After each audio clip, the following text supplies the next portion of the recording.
Selamat berjumpa pada mata kuliah kalkulus integral. Pada video ini kita akan membahas tentang topik anti turunan atau anti derivatif. Untuk memahami materi ini kita harus tahu tentang apa itu konsep turunan yang sudah kita bahas pada mata kuliah kalkulus diferensial sebelumnya. Ya. Jadi kita awali dengan pengertian apa itu anti turunan. Ya.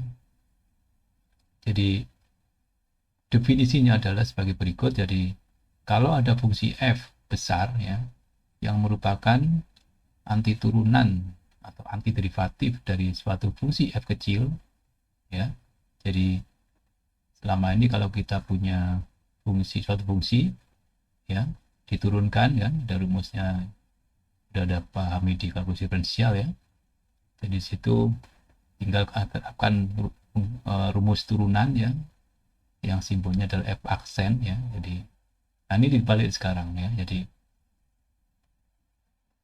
f besar ini merupakan anti turunan dari fungsi f kecil pada suatu selang di mana fungsi terdefinisi ya, selang ini namanya. Apabila atau jika kalau f besar itu saya turunkan itu menghasilkan fungsi f kecil, maka fungsi f besar ini dikatakan sebagai anti turunan ya kan. Jadi f kecil ini turunan, kalau sudah ada pelajari di kalkulus diferensial yang lalu itu kan ya. Kalau saya punya fungsi f besar coba diturunkan, Anda selalu bisa menentukannya menggunakan rumus-rumus yang atau pertama adalah konsep turunan itu apa, kemudian pakai limit ya biasanya. Kemudian kalau udah paham maka cukup gunakan rumus-rumus yang ada sesuai dengan karakteristik dari fungsinya ya. Nah, proses untuk memperoleh turunan dari fungsi f ya, untuk mencari fungsi f besar dari f kecil ini ya, itu dinamakan proses anti penurunan ya, anti differentiation ya. Jadi kalau saya punya f kecil maka f besar ini adalah anti turun atau kebalikan dari turunan ya. Jadi kalau awalnya kita diberikan fungsi f besar diperoleh f kecil ya, sekarang dibalik, bagaimana kita memperoleh fungsi f besar apabila saya berikan ada fungsi f kecil. Jadi f kecil itu adalah turun dari fungsi f besar, maka kita harus mencari fungsi yang kalau saya turunkan adalah f kecil gitu. Itu namanya prosesnya, namanya proses anti penurunan ya, atau anti diferensiasi. Itu prosesnya ya. Hasilnya adalah anti turunan ya, atau anti derivatif. Nah, pada prinsipnya menentukan anti turunan suatu fungsi itu adalah proses menemukan suatu fungsi f besar ya, yang apabila diturunkan hasilnya adalah f kecil yang diberikan di awal tadi itu. Nah, untuk jelasnya kita ke contoh saja ya. Oke. Contohnya ini ya. Jadi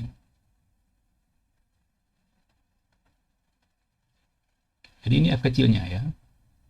Kalau saya punya f kecil sama dengan 2x, yang ada di pikiran kita adalah fungsi apa yang kalau saya turunkan, fungsi seperti apa yang kalau saya turunkan itu hasilnya adalah 2x ya kan. Dari f besar itu apa? F besarnya itu apa? Fungsi yang kalau saya turunkan adalah 2x. Mudah kan?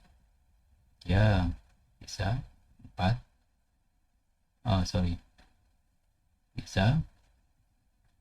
Kalau Anda hafal ya rumusnya.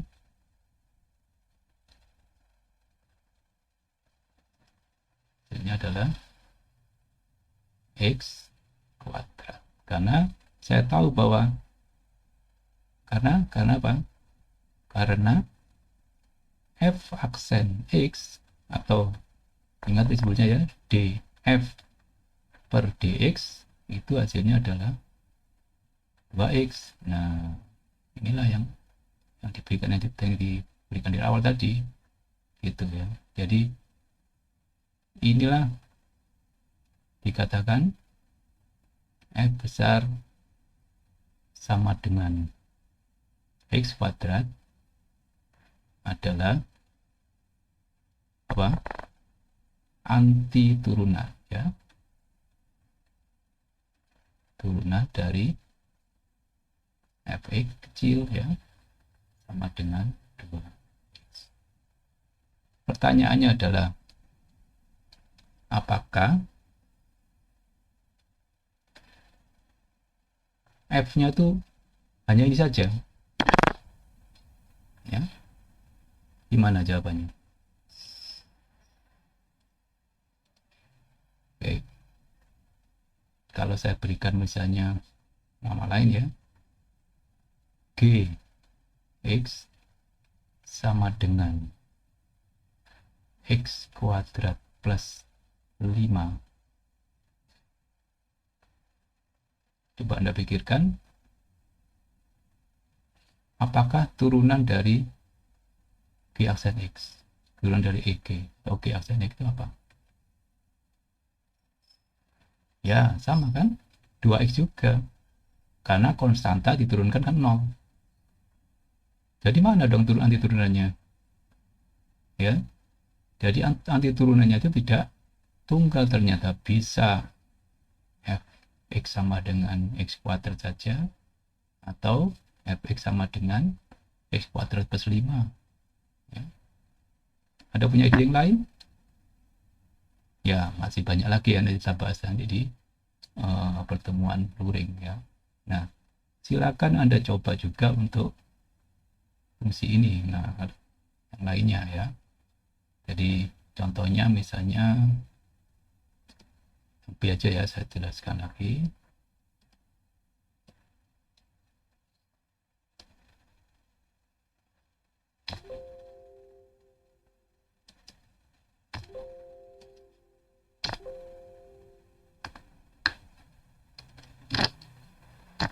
Ya, yang B saya coba jelaskan ya. Sama.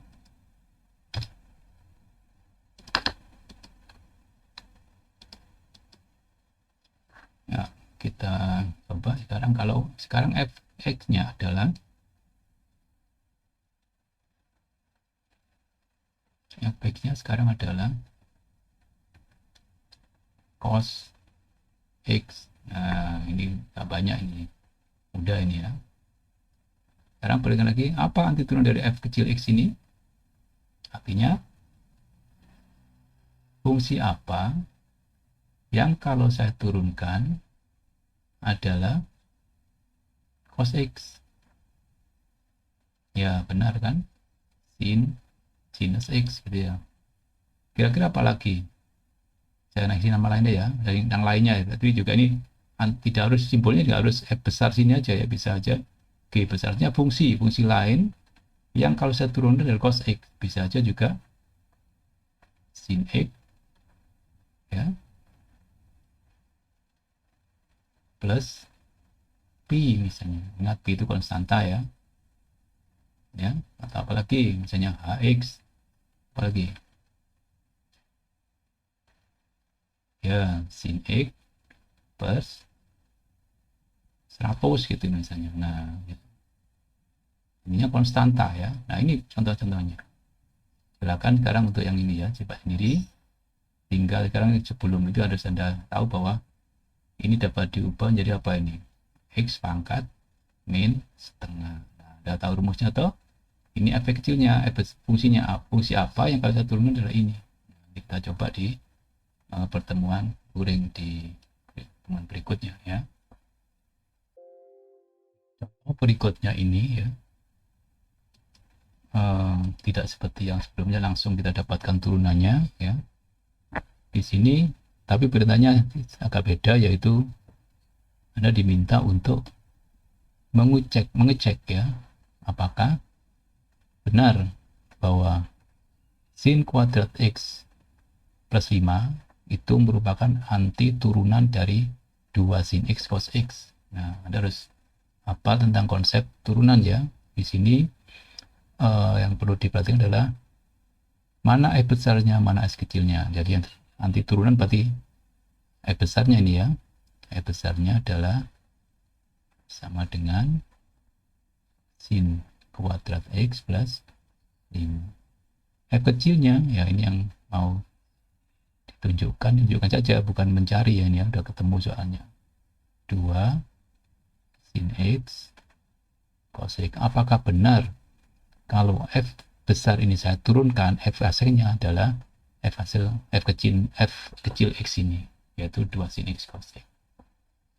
Bagaimana Anda menurunkannya ini? Ya, menurut siapa ya, harus tahu ya.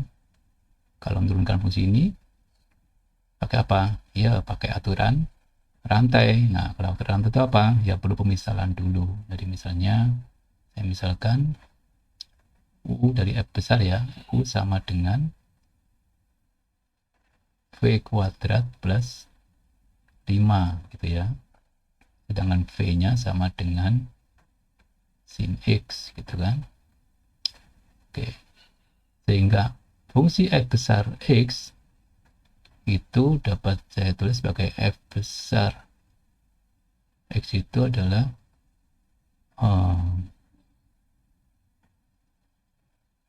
sama dengan F besar X itu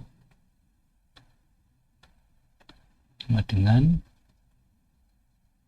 V kuadrat ya kan, V kuadrat plus 5 itu toh.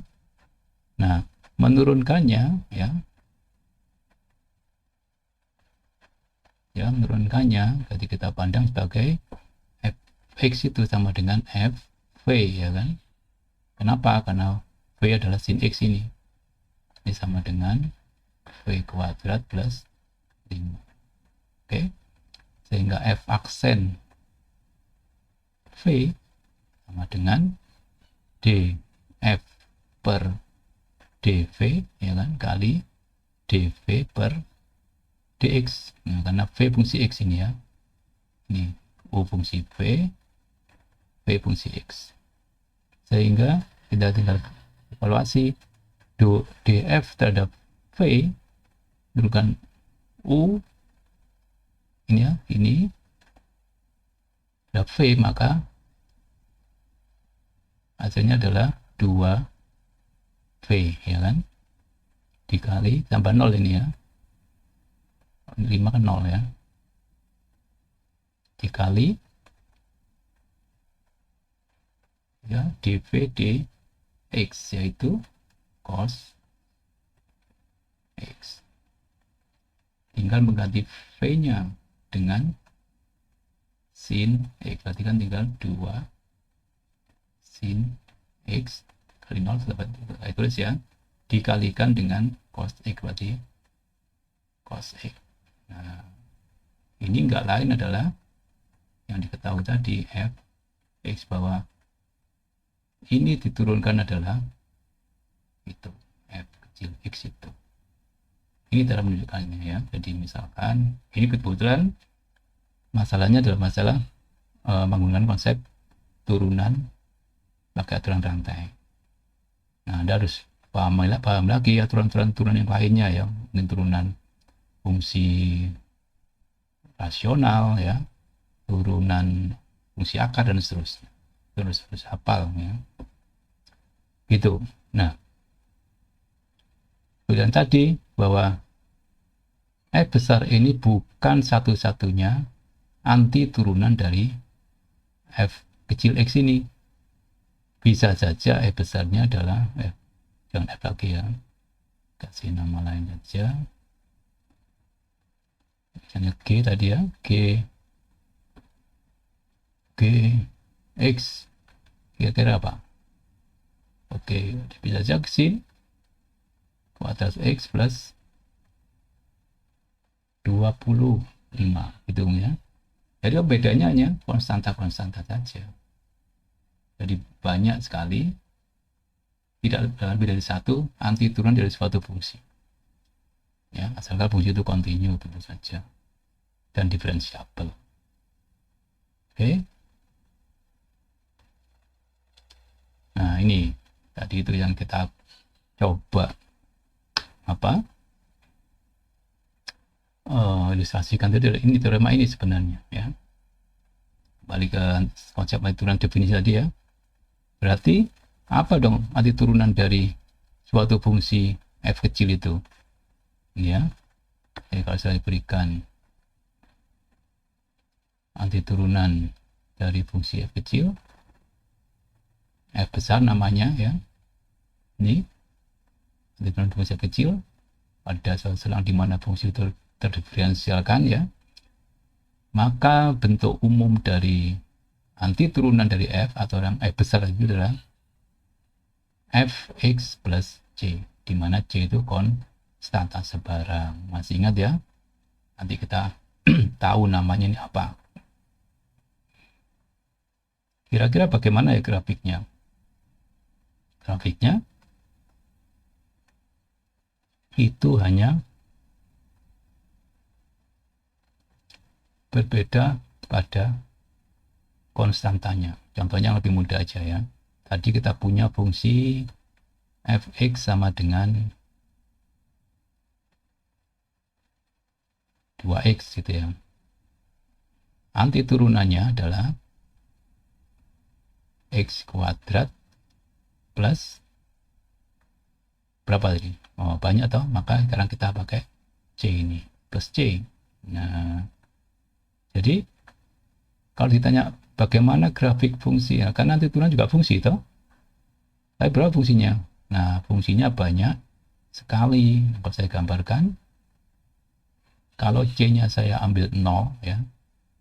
C-nya saya ambil 0, saya punya fx itu adalah x kuadrat saja. Grafiknya bagaimana? Ya grafik begini kan, parabola yang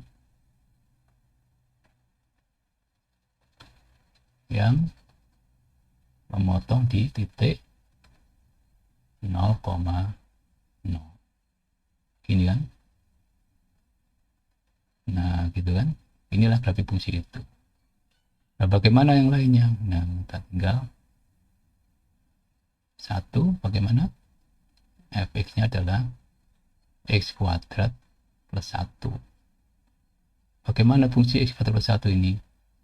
Ingat ya, fungsi dia hanya bergeser ke atas sejauh 1. Jadi bentuknya begini. Ini 1 misalnya.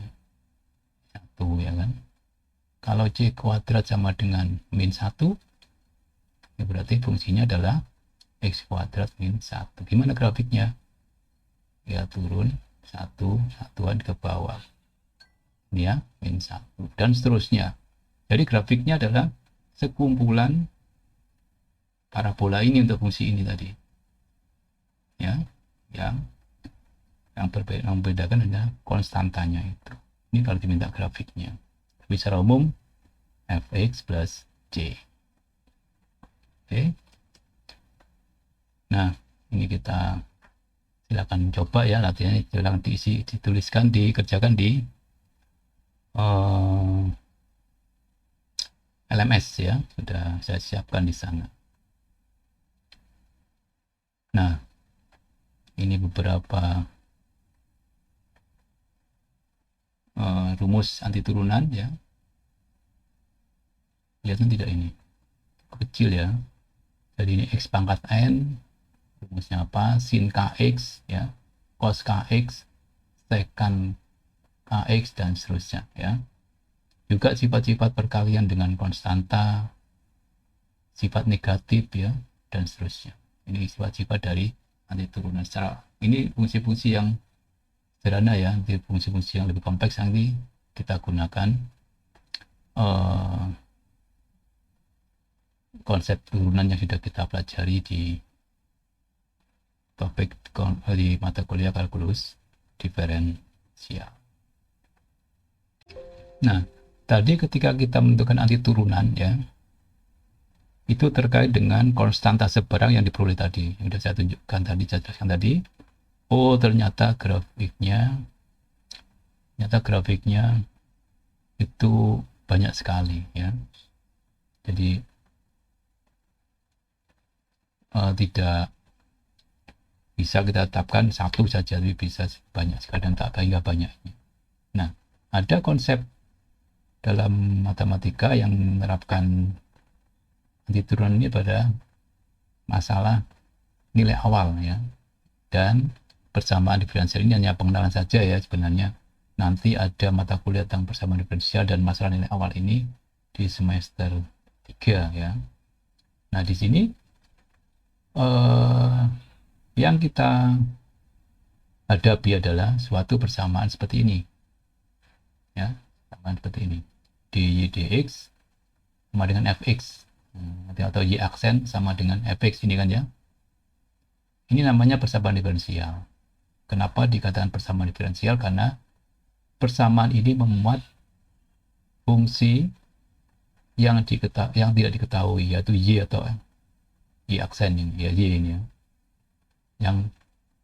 Yang turunannya kita ketahui seperti ini, y aksen sama dengan fx ya.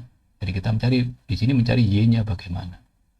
Nah, prinsipnya sama dengan kalau kita mencari anti turun tadi itu. Kalau ada tadi kan y f aksen besar aksen ya sama dengan f kecil aksen ya. Nah, itu sama aja, y-nya y aksen sama dengan f kecil aksen. Anggap aja ini f besar aksennya tadi itu maksudnya ya. Jadi ini dapat saya tuliskan juga gini kan, f besar aksen x sama dengan f kecil x. Nah, ini sudah kita pakai tadi itu. Kalau kita dapat menemukan itu, maka kita tahu f besarnya itu apa gitu. Nah, prinsipnya adalah kita mencari y itu sama dengan mencari f besarnya saja tadi itu. Tadi kita demonstrasikan, bahkan udah mencoba latihan tadi ya, latihan di halaman sebelumnya tadi. Nanti diperoleh konstanta ya kan, f-nya sama dengan suatu fungsi ditambah dengan konstanta. Nah, di sini untuk penentuan konstantanya itu diberikan kondisi awal. Nah, kondisi awal ini y0 sama dengan y dx0. Artinya fungsi yang kita cari atau y atau f besar yang kita cari itu melalui titik ini, titik x0, y0. Kalau x-nya x0, maka y-nya diperoleh y0 ini. Ini maksudnya itu. Ya. Kenapa bisa gitu? Karena tadi kan di slide sebelum tadi kan kita punya banyak fungsi nih.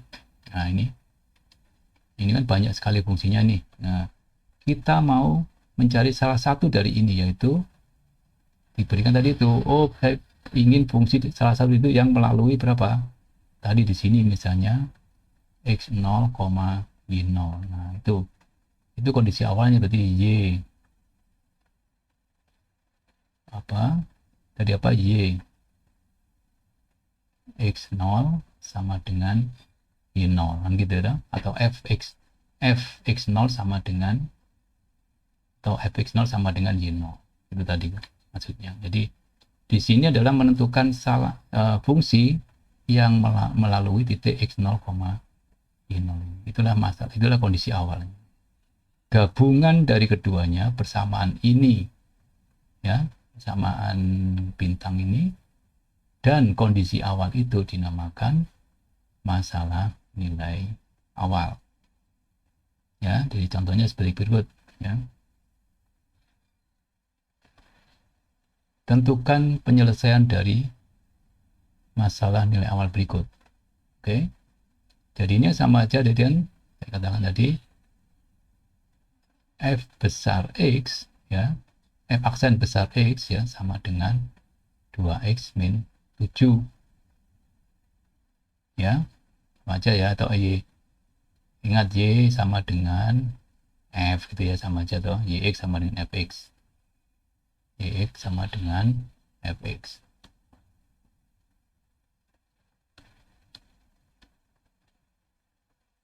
ya, yx sama dengan fx, yx yang kita cari itu sama dengan fx besar gini ya, sama aja. Nah, kemudian F besarnya apa? Nah, artinya kita mencari fungsi biasa tadi ya, yang kalau saya turunkan ini apa, seperti ini. Fungsi apa? Tadi kan ada contohnya kan, X2, X itu apa? X kuadrat tadi ya. Apa fungsi apa kalau saya turunkan di min 7? Ya, min 7 X, ya kan? Diturunkan kan itu min 7. Apa cukup ini? Tidak, ya, karena tidak lebih dari satu, dan hanya ini, tapi apa? Dibedakan dengan konstanta. Oke, itu. Nah, sekarang kalau ini saya gambarkan banyak ini yang parabola-parabola itu ya. Nanti kita coba pakai GeoGebra itu seperti apa grafiknya. Yang ini loh ya, yang ini, yang ini. Yang ini aja, yang ini saja, yang tanpa C. Nah, kalau tanpa C kan nanti kan banyak tadi ya. Kita demonstrasikan pakai GeoGebra nanti. Oke. Nah, kita di masalah nilai awal ini kita ingin kurva F besar itu atau Y besar, Y X itu adalah melalui ini. Berapa titiknya ini? X-nya adalah 2, Y-nya adalah 0. Berarti Fx atau ini X 0 ya kan, ini Y 0 atau Fx 0 gitu ya. Jadi Fx 0 berapa? Ketika X sama dengan X 0, maka Fx 0 sama dengan 0 ya, diketahui 0 ya. Jadi garis kiri sama dengan 0. Sama dengan 2 atau itu X-nya jadi 2 kuadrat. Ini 2 X kuadrat. Min 7 kali X jadi 2 plus C. Nah, kita hitung ya, 0 sama dengan 4 min 14 plus C. Berapa ini? 0 sama dengan min 10 ya, plus C. Kalau gitu C-nya berapa ini? C sama dengan 10. Jadi, dalam lengkap ini. Jadi apa? Fx sama dengan X kuadrat min 7X plus 10. C-nya diganti 10 ya ini ya. Nah, inilah penyelesaian dari masalah nilai awal itu. Jadi, penyelesaian dari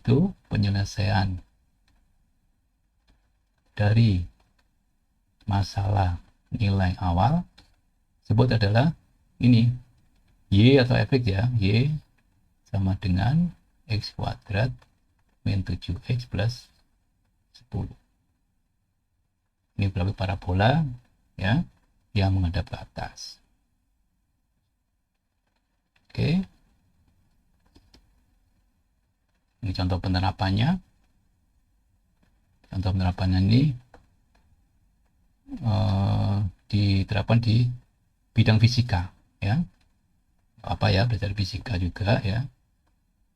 Jadi sebuah balon udara naik dengan rata-rata kecepatannya adalah 2 meter per detik. Mencapai ketinggian 25 meter di atas permukaan tanah ketika sebuah paket dijatuhkan. Jadi setelah mencapai 25 meter, tinggi 25 meter, maka suatu paket dijatuhkan ke bawah ya. Pertanyaannya adalah berapa lama waktu yang diperlukan paket tersebut sampai di tanah. Tadi ini terkait dengan jarak ya, jaraknya balon udara tadi dengan tanah, permukaan tanah ya. Nah, ini diberikan apa? Kecepatannya. Nah, ini kecepatannya diberikan.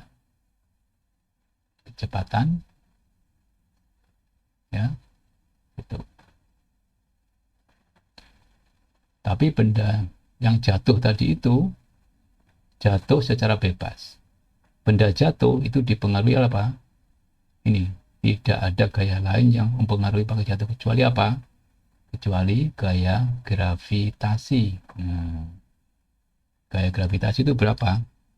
Ya. Gaya gravitasi itu simbolnya adalah G ya, sama dengan 10 meter kuadrat per meter per detik kuadrat, maaf. meter per detik kuadrat. Ini gaya tarik bumi ya, gaya gravitasi. Oke, kita perlukan ini ya. Kalau balon udara itu ya, terbangnya ke atas gini ya, itu adalah bernilai positif, maka benda itu bebas diasumsikan, kalau ini positif, atas itu positif, maka benda bebas kecepatannya adalah negatif, turunnya, jatuhnya, yang hanya dipengaruhi oleh gravitasi. Maka kecepatan ya, jadi perubahan kecepatan di sini ya, percepatannya yaitu gravitasi ini ya. Jadi kalau A itu adalah V itu adalah kecepatan, maka dV per dt atau A itu tidak lain adalah percepatannya yang dipengaruhi oleh gravitasi min 10. Jadi kita punya persamaan dV per dt atau ya lagi ini E besarnya ya, E besar aksen sama dengan min 10. Sedangkan berapa kecepatan awalnya? Nah, ini kecepatan awal adalah kecepatan rata-rata ini. V pada saat 0 adalah awal itu 0 ya, T sama dengan 0, itu adalah 2. Oke. Kalau saya punya V aksen sama dengan min 10, V terhubung dalam T ya, atau dV per dt, V-nya berapa? Artinya kita mencari atu turunannya. Fungsi apa yang kalau saya turunkan adalah min 10. Min 10, nah jangan X tapi T ini ya, fungsi dalam T. Tidak harus X, tidak selalu X ya, ini kecepatan selalu adalah waktu, maka ini fungsi variabelnya adalah T. Jangan lupa dikaji dengan C. Nah ini. Nah, ini ya. 10 min plus C, min 10T plus C. Kemudian kayak tadi kita terapkan nilai awalnya berapa tadi? V0 sama dengan 2. Berarti T-nya 0. Jadi melalui apa? 0,2. Ini adalah T0 dan ini V0. Nah, tadi kan X dan Y ya. Jadi ini kalau terapan itu tidak harus X dan Y, Kalau kita ikuti konteksnya apa? Kalau fisika ya kecepatan ya V, jarak ya V, dan variabel bebasnya adalah T. Nah, gitu. Jadi ini V0, ini kan V0, VT0 sama dengan V0. Nah, ini T0-nya adalah 0, V0-nya adalah 2. Jadi dengan sini V0 sama dengan 2, ya 2 ya. 2, kemudian T0-nya ya T, min 10 kali T, berarti berapa? 0. Min 10 kali 0 ini ya, 0. Terus C-nya ya sama dengan C, berarti C-nya sama dengan 2. Sehingga persamaan ini dilengkapi apa? VT sama dengan min 10T plus 2. Ini baru kecepatannya ya. Kecepatannya. Yang kita tanyakan apa? Berapa lama waktu yang diperlukan sampai ke tanah? Sampai ke tanah itu jaraknya kan dari tinggi sampai itu. Jadi kita pakai rumus apa? Rumus jarak. Jarak itu adalah, ingat, dari kecepatan ya kan? Jarak dari kecepatan. Ini ya. Jadi kita punya rumus V tadi kan. V T tidak lain adalah ds per dt. S itu jarak ya. Jarak. Tadi apa hasilnya? Min 10T plus 2. Ada itu tadi ya. Ini. Nah, kita mau cari S-nya dulu ini ya. Jadi sekali lagi ini F kecil, F aksen besarnya ya dalam T. F-nya apa dong? Nah, jadi apa? Cari fungsi yang kalau saya turun itu ini apa? Ini hasilnya. Min 5T kuadrat plus 2T plus C lagi. Nah, gitu kan? Oh ya, tadi ada kecepatan awal, ada jarak awal ya. Ini T0, ini S0. Nah, ST0 sama dengan S0 tadi kan YX0 sama dengan Y0 gitu ya. Nah, itu simbol-simbolnya ya. Jadi untuk T0 berarti kan T-nya 0 ya. T-nya 0 berarti ini 0, di 0 ini ya. Ini kali 0 kali 0 di 0, 0, 0. C sama dengan diketahui S0 nya berapa? 25. Berarti ST sama dengan tinggal melengkapi C-nya ini berapa? Min 5T kuadrat plus 2T plus 25. Inilah fungsi jarak balon udara itu naik ke atas setiap saat, setiap waktu ya. Nah, ketika paket menuju tanah, sampai tanah, berapa jaraknya, ketinggiannya? Ketinggiannya adalah 0, maka saya nolkan ini. S sama dengan 0, maka ini 0 sama dengan itu ya, 0 sama dengan min 5T kuadrat plus 2T plus 25, ini persamaannya. Nah ini kan, nah ini persamaan kuadrat, mencari akarnya diperoleh T sama dengan, kita cari ya, min ini sama min 16 itu. Kira-kira mana waktunya?